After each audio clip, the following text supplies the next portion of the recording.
बहुत बहुत स्वागत अपने YouTube channel commerce with Sanjeev sir में। और आज हम लोग बिजनेस इकोनॉमिक्स का अगला चैप्टर स्टार्ट कर रहे हैं जो है बाजार की संरचनाएं। यानी बाजार क्या होता है, कितने प्रकार का होता है, बाजार क्यों लगाया जाता है, इन सब के बारे में बहुत अच्छे से अध्ययन करेंगे। और व्यावसायिक अर्थशास्त्र में ये जो चैप्टर है बाजार वाला आता जरूर है और यहाँ से एक लॉन्ग क्वेश्चन बनने की पूरी संभावना रहती है। तो क्या होता है बाजार और क्या है इसकी विशेषताएं और क्या है इसके प्रकार, इसके लिए विस्तार से इस वीडियो में हम समझते हैं। और 100% सब कुछ आपको शुरू से लेकर के लास्ट तक अगर सुनने से ही समझ में ना आ जाए तो हमसे कहना, और बाकी इनकी संरचनाओं को और इनके प्रकारों को हम व्हाइट बोर्ड पे अभी आपके लिए पूरे डायग्राम के साथ में दर्शाएंगे, दिखाएंगे, तुरंत आपका क्लियर हो जाएगा। पहले हम समझते हैं कि बाजार किसे कहते हैं। आपने देखा होगा कि अर्थशास्त्र में बाजार जो शब्द है ऐसे स्थान से लिया जाता है जहां पर क्रेता और विक्रेता दोनों पाए जाते हैं। जब ये एग्जाम में क्वेश्चन आता है तो बच्चे बहुत खुश हो जाते हैं, लेकिन क्या आपको पता है कि इस प्रश्न को लिखने में कौन कौन सी बातें ध्यान रखें जिससे हमें पूरे के पूरे मार्क्स मिले। तो इन चीजों को ध्यान में समझने के लिए ये क्वेश्चन को बहुत अच्छे से समझिएगा। देखिए, सबसे पहले आप जब ये क्वेश्चन आ जाए तो हेडिंग डालिए कि बाजार का अर्थ, और उसके नीचे लिखेंगे कि साधारण बोलचाल में ऐसे स्थान को बाजार कहा जाता है जहां पर क्रेता होते हैं, विक्रेता होते हैं और विक्रय करने के लिए जो वस्तुएं होती हैं वो उपलब्ध होती हैं। ऐसे स्थान को हम बाजार कहते हैं। किंतु ये जो अर्थ है वो बाजार का वो पूर्ण रूप से स्पष्ट नहीं है। क्यों? अर्थशास्त्र में बाजार के लिए कुछ और तरह से परिभाषित किया गया है। और किस तरह से परिभाषित किया गया है लिखेंगे इसके आगे कि वह स्थान जहां पर क्रेताओं में विक्रेताओं में आपसी सामंजस्य भी हो और एक दूसरे को संतुष्टि भी मिले, जहां पर क्रेता और विक्रेता दोनों हो, साथ में वस्तुएं भी बिक्री के लिए तैयार हो और साथ में समस्त विक्रेताओं के बीच में आपस में कंपटीशन भी हो, प्रतिस्पर्धा भी हो। ऐसे स्थान को अर्थशास्त्र में बाजार माना गया है। मान लीजिएगा किसी स्थान पे गए और आपके लिए कोई भी वस्तु परचेज करनी है, लेकिन क्या है कि वहां पर कोई प्रतिस्पर्धा ही नहीं है, सिर्फ एक दुकान वाला है और विक्रेता भी है, आप क्रेता भी हो, वो वस्तु बेचता है, आप परचेज भी करते हो। क्या वो जितने दाम मांगेगा उतना आपको देना पड़ेगा? क्यों? वहां पर कौन है? एक ही व्यक्ति बैठा या दो बैठे हुए हैं, उनमें आपस में कंपटीशन नहीं है, तो जाहिर सी बात है कि आपको नुकसान होगा। तो पूर्ण रूप से बाजार को परिभाषित करने के लिए, स्पष्ट करने के लिए जरूरी है कि बाजार से आशय उस स्थान से है जहां क्रेता विक्रेता विक्रय होने वाली वस्तुएं वास्तव में दिखाई दे कि हाँ ये हमें परचेज करनी है या ये खरीदनी है या ये वो बेचने वाले के लिए कि हाँ यही वस्तु या इसी तरह की वस्तु सेम आपके लिए मिलेगी, वो दर्शाया जाए और साथ में सभी विक्रेताओं के बीच में आपस में कंपटीशन भी हो। ओके, तो ऐसे स्थान को हम क्या कहते हैं? बाजार कहते हैं। अब ये बाजार कहाँ कहाँ हो सकता है? भाई आपने देखा होगा, पूरा मार्केट देखा होगा, यहाँ तक कि आपने ये भी देखा होगा कि जब भी घर से निकलते हो तो बहुत सारी दुकानें होती हैं और उन दुकानों में से सबकी दुकानें होती हैं, लेकिन आप एक विशेष दुकान पे ही क्यों जाते हो? कोई उसका कारण होगा, कोई उसका रीजन होगा, कोई उसका वास्तविक रूप से आपका लगाव होगा। वो ऐसा क्यों होता है? क्यों? क्योंकि दो चीजें जरूरी हैं बाजार के लिए, एक तो सामने वाला विक्रेता और दूसरा क्रेता, और तीसरी चीज होती है संतुष्टि।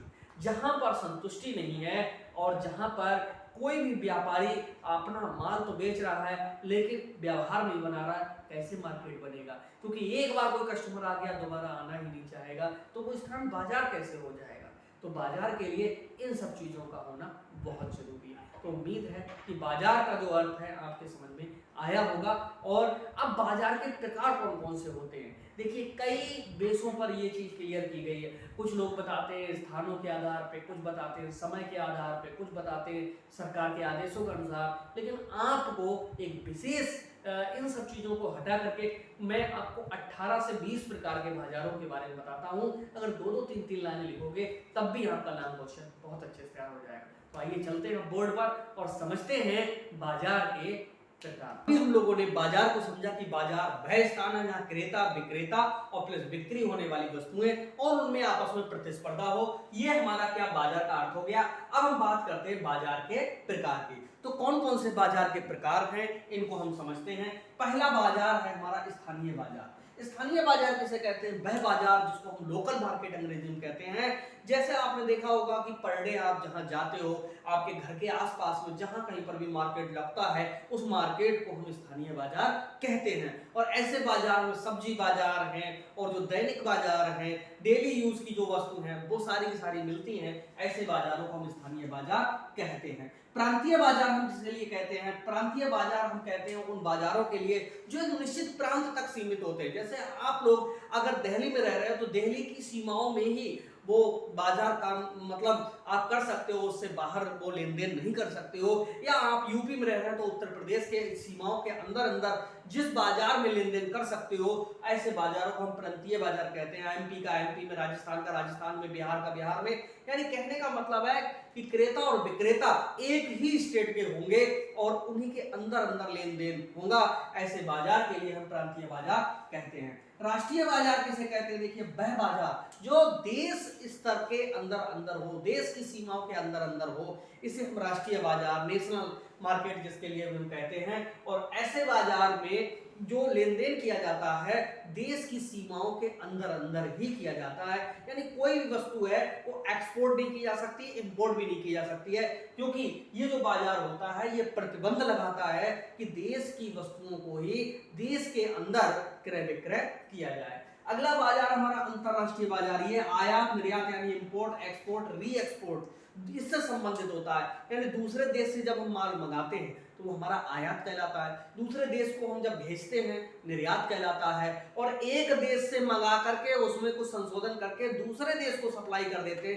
पुनः निर्यात कहलाता है। तो ये 3 प्रकार के जो बाजार होते हैं वो हमारे किनसे अंतरराष्ट्रीय बाजार के अंतर्गत आते हैं। ये अगर देखा जाए तो स्थान के आधार पे थे, लेकिन आपको कहीं पर भी इंडिकेट नहीं करना कि स्थान के आधार पे है या प्लेस के आधार पे। आप लिखते चले जाइए इस तरह। यहाँ देखिए मैंने 18 प्रकार के मार्केट की यहाँ पर पूरी लिस्ट आपके लिए दी है। दैनिक बाजार, अगर कहीं कोई दिक्कत हो तो आपको अपना ऑफिस का व्हाट्सएप 9719811101 आपको देते हैं, यहाँ आप संपर्क कर सकते हो। नेक्स्ट है दैनिक बाजार, बे बाजार जो डेली की आवश्यकता है जो हमारी होती है, डेली नीड्स की जहां पर शॉप्स होती हैं, उन बाजारों को हम दैनिक बाजार कह रहे हैं। ये पर डे खुलते हैं, हो सकता है एक आध दिन के लिए वहां का जो प्रशासन है या सिस्टम है वो एक दिन के लिए क्लोज करा देता हो, लेकिन मोस्टली ये बाजार वो बाजार होते हैं जो प्रतिदिन ओपन होते हैं और प्रतिदिन यहाँ से कोई वस्तु आप परचेज कर सकते हो। जैसे सब्जी बाजार है, कपड़े का बाजार है, ठीक है, और डेली यूज की जो बाजार, साप्ताहिक बाजार वो बाजार होते हैं जो सप्ते में सिर्फ एक बार लगते हैं। और ऐसे बाजारों में आपने गांव में या जो छोटे छोटे नगर हैं, शहर हैं, उनमें देखा होगा कि बस जो लोग वहां पर रहते हैं वो अपने यूज के लिए सप्ते में एक बार बाजार जाते हैं और सारी वस्तुएं सप्ते भर के लिए परचेज करके ले आते हैं। ऐसे बाजारों को हम साप्ताहिक बाजार कहते हैं, वीकली मार्केट इसके लिए कहते हैं। अगला है मासिक बाजार, ये महीने में एक बार लगते हैं और इनका मेन मकसद यही होता है कि वो वस्तुएं इनमें व्यक्ति परचेज करता है जिनका प्रयोग लंबे समय तक रख करके किया जा सकता है। और ये यहाँ पर जो विक्रेता होते हैं वो दूर दूर से आते हैं, क्यों? क्योंकि वो डेली तो आ नहीं सकते, इसीलिए ये जो बाजार होता है मासिक बाजार, ये महीने में एक बार लगता है। अगला है वार्षिक बाजार, वो बाजार जो संपूर्ण वर्ष में एक निश्चित समय के लिए 2 दिन 4 दिन 6 दिन के लिए लगाए जाते हैं। और इन बाजारों का मकसद जो होता है दूर दूर की वस्तुओं को स्थानीय लोगों के लिए प्रोवाइड कराना होता है। और इन बाजारों का, वार्षिक बाजारों का सबसे बड़ा जो महत्व होता है वो ये चीज होता है कि यहाँ पर बहुत सारी वस्तुएं मिलती हैं जो हर जगह पर नहीं मिल सकती हैं, क्योंकि एक प्रकार की प्रदर्शनी लगाई जाती है, मेला जैसा लगाया जाता है, जहां पर ये जो बाजार है एक लंबे समय के लिए रन करता है और पूरे वर्ष भर के लिए लोग यहाँ से अपनी जरूरत की वस्तुओं को परचेज करते हैं। ओके, अगला बाजार आता है सामान्य बाजार। आपने जो जनरल मार्केट देखा होगा, सामान्य बाजार में क्या होता है, आपने जहां पर सारी जो चीजें हैं यूजेबल हैं वो यहाँ पर कपड़े से, सब्जी से, मिठाई से, ठीक है, और दैनिक जीवन में उपयोग होने वाली समस्त वस्तुएं यहाँ पर मिलती हैं। ऐसे बाजारों को हम सामान्य बाजार कहते हैं, इनकी कोई विशेषता नहीं होती है। नेक्स्ट है हमारा विशिष्ट बाजार, ये वो बाजार होते हैं जहाँ पर विशेष चीज मिलती है। जैसे इलेक्ट्रॉनिक उपकरण जहाँ पर मिल रहे हैं तो वहाँ सारा का सारा माल इलेक्ट्रॉनिक ही मिलेगा। कांच के जहाँ सामान मिलते हैं वहाँ पर कांच का ही मिलेगा। फर्नीचर का मिलता है तो फर्नीचर का ही मिलेगा। ऐसे बाजार को हम कौन सा बाजार कहते हैं? विशिष्ट बाजार कहते हैं, स्पेशल मार्केट इसके लिए कहते हैं। अगला है फुटकर बाजार, वह बाजार जहां पर थोड़ी थोड़ी मात्रा में यानी रिटेल में आपके लिए वस्तुएं मिल जाए, जैसे 1 पीस 2 पीस लेना चाह रहे हैं तो आपको आसानी से मिल जाए, ऐसे बाजार को हम फुटकर बाजार कहते हैं। और जहां पर पूरे पूरे बंद पैकेट ही आपके लिए मिले, यानी ये बॉन्ड लगाया जाए नहीं आप इससे कम परचेज ही नहीं कर सकते हो, लेकिन यहाँ पर जो रेट होते हैं थोड़े से ज्यादा होते हैं। और फुटकर जो बाजार होता है, सॉरी थोक बाजार जो होता है, इसमें क्या होता है कि जो वस्तुओं के दाम होते हैं वो थोड़े से कम होते हैं, रीजनेबल होते हैं, और यहाँ पर आपको ओपनली वस्तु नहीं मिलती है, उनका पूरा एक सिस्टम होता है, उसी रेट पे आपको और उसी क्वांटिटी में लेना पड़ता है। वैध बाजार और चोर बाजार, अवैध बाजार जिसके लिए हम कहते हैं। वैध बाजार वो कहते हैं जिस बाजार का मार्केट में रजिस्ट्रेशन हो, जहां पर समस्त कानूनों का, नियमों को, कायदे इत्यादि का सबका प्रयोग किया जा रहा हो, यानी नियमानुसार व्यापार किया जा रहा हो, ऐसे बाजार को हम वैध बाजार कहते हैं। और जिस बाजार में कानूनी प्रक्रियाओं का पालन ना किया जा रहा हो, उनको हम ये चोर बाजार या अवैध बाजार कहते हैं। चोर का मतलब ऐसा नहीं कि यहाँ पर चोरी होती है, चोर बाजार का मतलब ये होता है कि यहाँ पर नियमों का पालन नहीं किया जाता है। ओके, यानी कोई जरूरी नहीं टैक्स चुकाया जाए, जरूरी नहीं नई वस्तुओं को ही यहाँ पर बेचा जाए, पुरानी वस्तुएं और अनयूजेबल वस्तुएं, बिना टिकाऊ की वस्तुएं, घटिया और सस्ती वस्तुएं, वो सारी की सारी इन बाजारों में बिकती हैं, जिनको हम चोर बाजार या अवैध बाजार कहते हैं। यहाँ पर वस्तुएं अच्छी भी मिल सकती हैं और खराब भी मिल सकती है, लेकिन आप शिकायत भी नहीं कर सकते हो और आपको कोई भी इन बाजारों से बिल भी नहीं मिलेगा, तो इसीलिए ये चोर या अवैध बाजार। पूर्ण बाजार वह बाजार जहां पर आपके लिए संपूर्ण उत्पादक और विक्रेता और क्रेता सब कोई मिलता है, ऐसे बाजार को हम पूर्ण बाजार कहते हैं। अपूर्ण बाजार और हाँ यहाँ पर कंपटीशन भी हाई होता है। पूर्ण बाजार में क्या होता है, एक ही वस्तुएं आपको अनेक दुकानों पर सेम कंपनी की मिलेंगी, आपकी मर्जी है, आप जिस शॉप से चाहोगे वहां से परचेज कर सकते हो। अपूर्ण बाजार उसके लिए कहते हैं जहां पर सभी वस्तुएं बेचने के लिए सिर्फ एक या दो ही लोग हैं और अनेक लोग नहीं है, ऐसे बाजार के लिए हम अपूर्ण बाजार कहते हैं। अपूर्ण बाजार इसको इसलिए और कहते हैं क्योंकि अब आपकी मजबूरी होगी कि इनमें से ही किसी एक व्यक्ति के यहाँ परचेज करना मजबूरी में पड़ता है, इसीलिए इसको हम अपूर्ण बाजार कहते हैं। पूर्ण में क्या होता है, चले जाओगे तो जैसे आपके लिए सैमसंग का या किसी भी कंपनी का लैपटॉप परचेज करना है, टेलीविजन परचेज करना है, तो बहुत सारे विक्रेता एक साथ में उसी कंपनी का आपके लिए सेल कर रहे होंगे। ओके, तो आपकी मर्जी है जहां से आप परचेज करना चाहो, ये पूर्ण हो गया। एक दो व्यक्ति हैं तो वो अपूर्ण हो गया। इसके बाद में एकाधिकार बाजार। एकाधिकार बाजार उसके लिए कहते हैं जहां पर एक व्यक्ति का पूरे मार्केट पे अधिकार होता है। जैसे वर्तमान समय में नेटवर्क के फील्ड में अगर आप जाएंगे तो जियो कंपनी है, वो पूरा मार्केट पे अपना एक अधिकार जमाए हुए है, इसीलिए उसके लिए हम कहते हैं एकाधिकार बाजार। इस बाजार की सबसे बड़ी विशेषता ये होती है कि यहाँ मनमानी ज्यादा की जाती है। क्यों?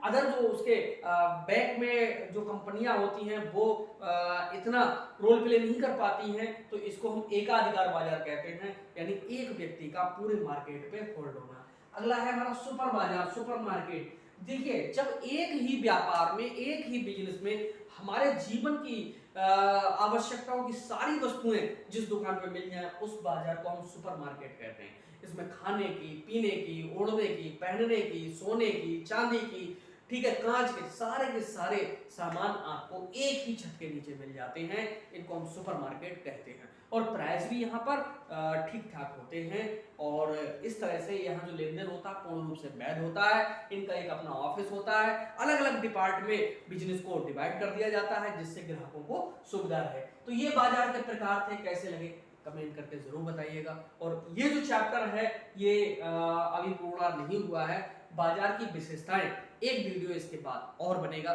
उसको आप जरूर देखिएगा, तब आपका जो लॉन्ग क्वेश्चन है पूरा, और कुछ नहीं पूछा जाएगा, आपसे यही पूछा जा सकता है कि बाजार किसे कहते हैं, कितने प्रकार का होता है, या बाजार की विशेषताएं कौन कौन सी होती हैं। कभी एक आध बाजार के बारे में भी आपसे लिखवा सकता है, इससे अधिक नहीं हो सकता। तो मिलते हैं नेक्स्ट वीडियो में, तब तक के लिए बाय बाय।